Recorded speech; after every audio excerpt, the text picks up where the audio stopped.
When we jump into sex so soon, we often allow that hormonal rush to kind of cloud our vision. That's why there's that phrase, love is blind. It's not really love. We think it's love, but it's oxytocin and all the hormones that go off in our body when we have that attention and we have that ability to. I recently started seeing someone. We've had 3 casual dates so far. Between those meetings, communication has been sparse and inconsistent, which left me unsure about his level of interest. I realized I actually don't know much about him, just his first name, phone number, and/or email address that doesn't reveal his last name. On our 3rd date, he asked about my intentions and shared that if there's no physical intimacy soon, he'd likely lose interest. I'm 50 and he's 59, so we're not kids, but I still felt uncomfortable with the pressure. Am I being too guarded? As an artist, I know I approach relationships emotionally, and he's in tech. Maybe we think differently. How do I know if this is a communication or compatibility issue or a red flag? I'm going to tell you what's coming right now, that it's a huge red flag. I love romantic chemistry. I love sexual intimacy. I love all of that. And that is always fun, especially in the beginning. But it's always also going to be something that's coming up in us. Oftentimes that's a wound for us. And so the fact that he wants to jump to sex at this age, like, come on, we're not, teenagers at this point. It's not just hormonal. I'm feeling that it's a really big red flag in the sense that he is trying to attach onto you through the acts of sexual intimacy. And that it almost feels like what I'm getting is like these hooks, and that it's a technique. It might not even be conscious for this person. So I'm not trying to say that it's nefarious. It could be, but it feels like it's a huge wound for him to try to, really get into this relationship and grab onto you energetically. I also really don't like that there is any pressure. If you're feeling pressured, that to me is also a big red flag, because if you don't know his last name, he's not sharing, and maybe you're not asking enough questions, right? So there's that. Make sure that you're saying, okay, here's some things that I'm going to go to the next date and learn about.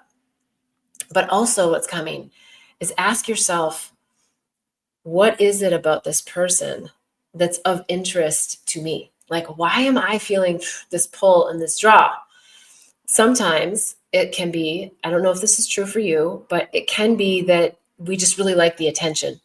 Because some men that are really going for the sex part of it, they know they have a routine of how they adore the woman and they pay lots of attention to them, and they come in hot and say everything that a woman wants to hear, and women oftentimes love that attention. Again, I'm not saying that that's you. I'm just saying that is oftentimes what happens, and it's a game a lot of times for men. So it also depends upon where he's at in his own expansion of consciousness. Men are built for sex.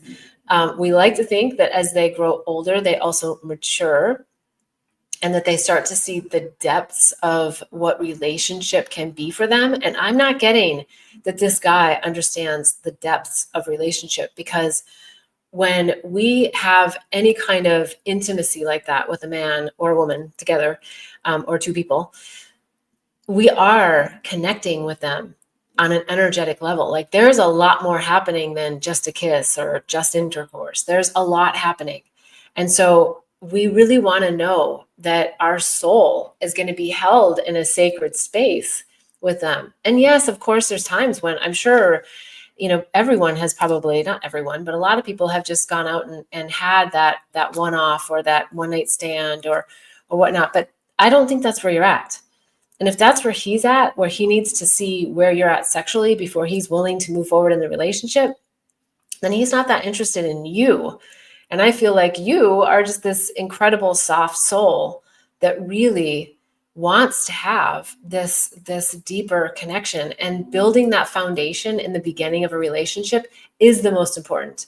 When we jump into sex so soon, we often allow that hormonal rush to kind of cloud our vision. That's why there's that phrase, love is blind. It's not really love. We think it's love, but it's oxytocin and all the hormones that go off in our body when we have that attention and we have that ability to have the chemistry and share, with someone. And so it's more like the infatuation stage. And so we want to get into the deep love phase because that's where the unity comes. That's where the connection comes. That's where we feel like, yeah, the deeper nuances in relationship that we can't have on our own. I think it's so important that you really feel into what you're feeling about this individual, because there are some serious red flags. I'm feeling that for you. And it's most important that you feel into you.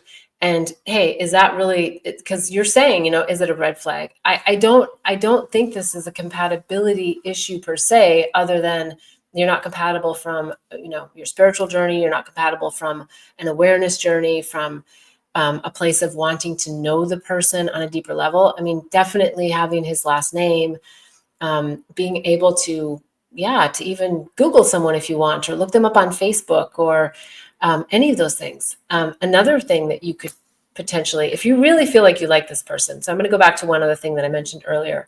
Just feel into what is it about you that is attracting you to him when you're feeling some of these things that are off. So what is the pull? What is the pull? And I think you're going to find some juicy nuggets in there for you as to why you've attracted this particular person in your life. And it may be that you can just stop a cycle if you're feeling like this is a pattern. If you feel like, hey, yeah, I've kind of attracted some of these guys that feel more mysterious and less trustworthy, because that's how I feel like he is. I hope I'm wrong, but I feel like he's definitely not being in his absolute truth, and that he's not being 100% transparent with you. Otherwise, you would feel like you know more about him. So think about the questions you're going to ask on the next date. Feel into how you feel and trust that gut, trust your intuition. I know you've got it, and you've got it strong. So you're asking this question for a reason. And I don't know about the question, am I being too guarded? I'm just feeling into that I feel like you're being guarded because it's a pattern. And so I feel like there is a good protective mechanism there, but what we really want to do is blow up the pattern and bring in men who are emotionally available, who want to connect with you for your beautiful soul, and who want to build a life with you if that's what you want. And I don't mean like you're jumping into that right away, but I mean that you're building something, a foundation that is worth building a home on, meaning building, a longer term relationship on. I'm not saying you're moving in or any of that. I'm just saying, figuratively speaking, that you're building something where you guys can share in this love and this light together, not just have it be a sexual romance, because chances are he'll just be sucking off of your light. And I don't think that's what you want. So I think the guarded part is good, but we want to blow the pattern up so you don't have to guard yourself anymore and not attract these guys. Hopefully that's helpful. I'm happy to hear your comments here. If you want to go deeper and more personal, you can always book a session. I would love to chat more. Show here. I so appreciate each week that you tune in at 11 a.m. Pacific time. Each week, there's so many great questions that come through. And I know that whether it's yours or someone else's, it helps a lot of people. So please tune in again. And in the meantime, there are lots of resources on bethbell.me. There's the Awakening and Healing Handbook. There is the Psychedelics Resource Guide and the Herpes Handbook.